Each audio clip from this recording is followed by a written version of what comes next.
সমাজের আইন শৃঙ্খলা ঠিক রাখা শুধু পুলিশের কাজ নয়, দরকার সবার সহযোগিতা, মন্তব্য করেছেন ক্রীড়া প্রতিমন্ত্রী আমিনুল হক।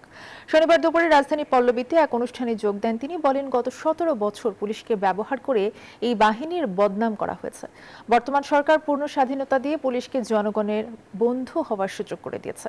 অনুষ্ঠানে ডিএমপির ভারপ্রাপ্ত কমিশনার বলেন, মাদক চাঁদাবাজ নিধনে জিরো টলারেন্স।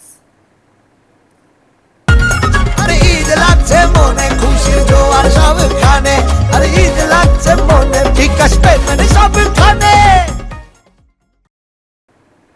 সরকার প্রধান থেকে শুরু করে মাননীয় স্বরাষ্ট্রমন্ত্রী, স্বরাষ্ট্র সচিব, আইজিপি এবং বিভিন্ন পর্যায়ের মন্ত্রী থেকে শুরু করে সরকারের যে সিদ্ধান্ত, সেটা মাদক, চাঁদাবাজ, ছিনতাইকারী, কিশোর গ্যাং এইগুলো সম্পর্কে জিরো টলারেন্স। আপনারা এটা বারবার টিভিতে দেখেছেন এবং সরকার এই দৃঢ় প্রতিজ্ঞ। আমি কিন্তু বারবার একটি কথা বলেছি যে আপনারা যদি আমাদের আইন শৃঙ্খলা বাহিনীকে সহযোগিতা করেন, তাহলে তারা আপনাদের হয়ে জনগণের বন্ধু হিসেবে তারা কিন্তু কাজ করতে সক্ষম হবে।